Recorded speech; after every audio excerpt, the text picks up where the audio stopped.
Hello, Andy here, and welcome to another episode of my vlog where I'm talking about me making music. So firstly, thanks to all of you who have subscribed to the channel. It's really encouraging to see that you're interested in what I'm saying, and hopefully I'm sharing some hints and tips as well that you might find useful. So I'm still busy making music. I don't have any release date as yet. I kind of scrapped that, but I've got lots of music coming at me and I'm shaping it and coalescing it and forming it. So you'll expect to hear something from me very soon.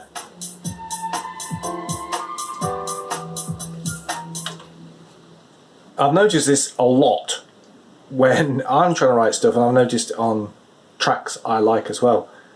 Lead lines are always descending and vocal lines are always descending, which surely invokes, sadness. So I'm trying to get into the habit of ascending vocal lines and lead lines.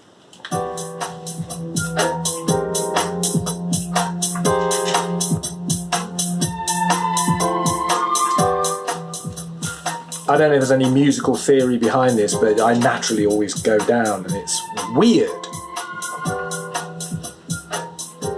And that hi-hat's too loud.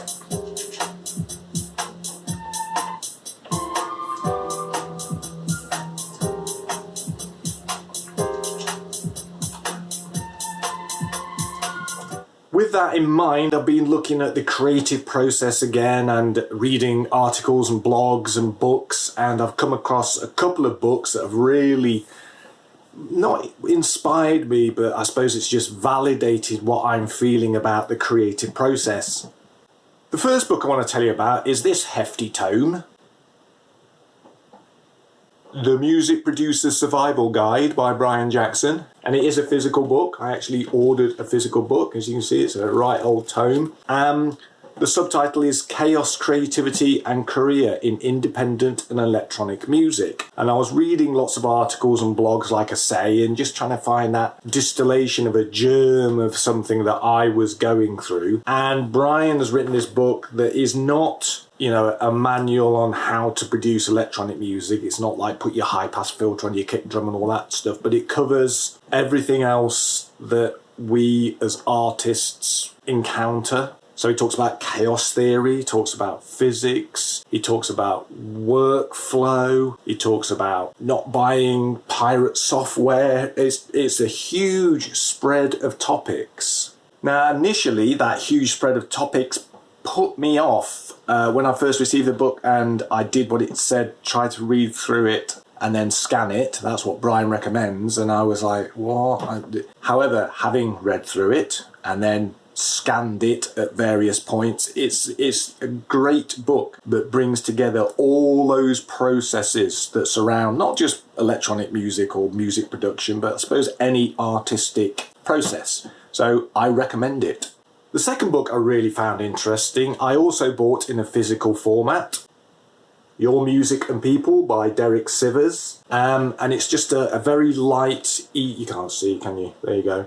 Very light, easy to read selection of notes by Derek. Derek Sivers is a professional musician and is also known for being the founder of CD Baby, which he started to distribute his own music and then grew into a company which he later sold, and he gave away a lot of the money that he made from the sale of CD Baby to form a foundation for musicians. So that puts him firmly in the good guy book. And he writes notes on the creative process again, and this is specifically about, how you promote your music, and promote with a small p. It's light and digestible, just a series of notes, little essays. Puts me in the mind a bit of Seth Godin's work as well, which I also enjoy. So I thoroughly recommend that as well, if you're looking for some guidance about where you are in your music and how to reach people with it. So those are just a couple of sources of inspiration I found. And as I say, I wasn't looking for